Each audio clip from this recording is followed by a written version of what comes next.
Hey friends, welcome. My name is Jeffy. Thank you so much for joining me on my YouTube channel. Today, we're talking about the C70 and its new firmware upgrade that gives you time-lapse capabilities on the C70. Let's get into it.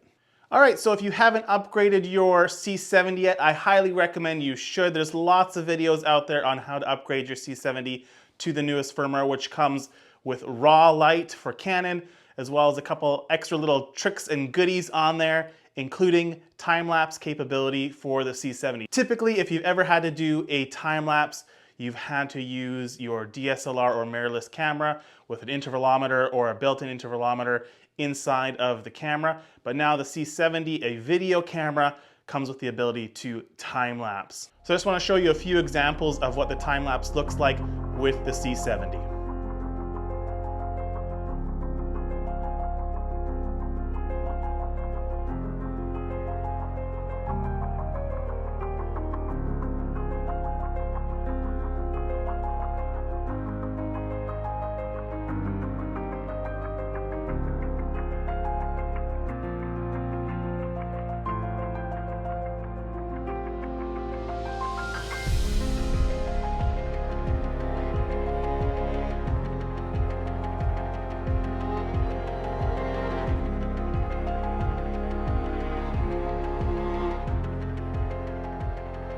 If you've ever done a time-lapse before, you know it can become a little bit of a tedious process.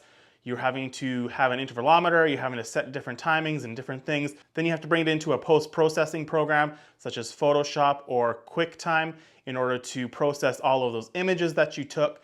And then you have to put it into your video editing software and then edit from there. The C70 now, with this new firmware upgrade, alleviates all of those issues. You just have to set up the timer inside the camera and it puts together and stitches together all the photos for you. Simple as that. You press record, you set your timer on your watch, and you just let it run. So in order to get the time-lapse feature on your C70, again, you make sure you're upgraded to the newest firmware from Canon. Switch over to the menu where you can choose your frame rate. And what you're going to do there is switch away from normal recording mode into interval timer. There's two different options here. There's the motion time-lapse, as well as doing stop motion graphics as well. You can set your timings from every 1 second, 5 seconds, every 30 seconds to take a photo. As well, you can switch how many photos it takes per that second. So if you want it to take 3 photos every 5 seconds, it will do that. So essentially 3 frames per second or 5 frames per second. All right, so I've played around with the C70 for a few days now with the time-lapse features. And one of the problems with it is actually one of my bonuses with it, was that because it stitches it all together, you're not able to control things that may come into frame like you would with a photo camera. When you're taking a picture at a time and stitching it together afterwards, if a bird comes into the frame or a person steps into the frame, you can easily digitally remove that through Photoshop or Lightroom because you have each individual picture. Because this one stitches it all together for you in camera, to try to get into your video editing software to like catch that little bird that pops into frame and digitally remove that afterwards can become a little tedious and annoying. But again, it's a bonus and it's not a bonus. The second quirk is that the update came with raw light for Canon, which is a great update for this already amazing camera, but you can't use raw light to shoot a time-lapse. You have to shoot it in one of the other codecs for the C70, but you know, the dynamic range on the C70 is still great, so you know, there's a lot of latitude to play with in color correcting and fixing things in post. But like I said, for the most part, when I shoot time lapses on my camera, I'm shooting in JPEG anyways, not in RAW because of file sizes and how many pictures you have to take.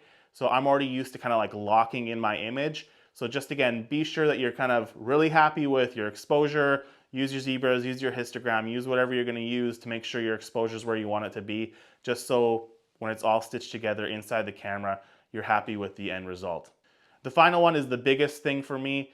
Why I wouldn't always use this camera for time-lapse is that you can't slow the shutter down past 1/12 of a second. To even get into 1/12 of a second, you have to go into a separate menu in the Canon camera in order to slow down the shutter to 1/12. And even at 1/12 of a second, you're not getting that motion blur that you would want in a lot of time-lapses if you're shooting rivers or star trails, or if you're shooting water or people walking through a city or cars driving by and trying to get that motion blur to give that sense of speed and time. You're not going to get that on the C70. So if you're one of those people like, oh, this would be great for those things, you're not going to be able to do those things, which kind of sucks. If you've never done time-lapse before, there's lots of videos out there about how to do it with clouds, how to do it with sunsets, how to do it with tides changing, all those kinds of things.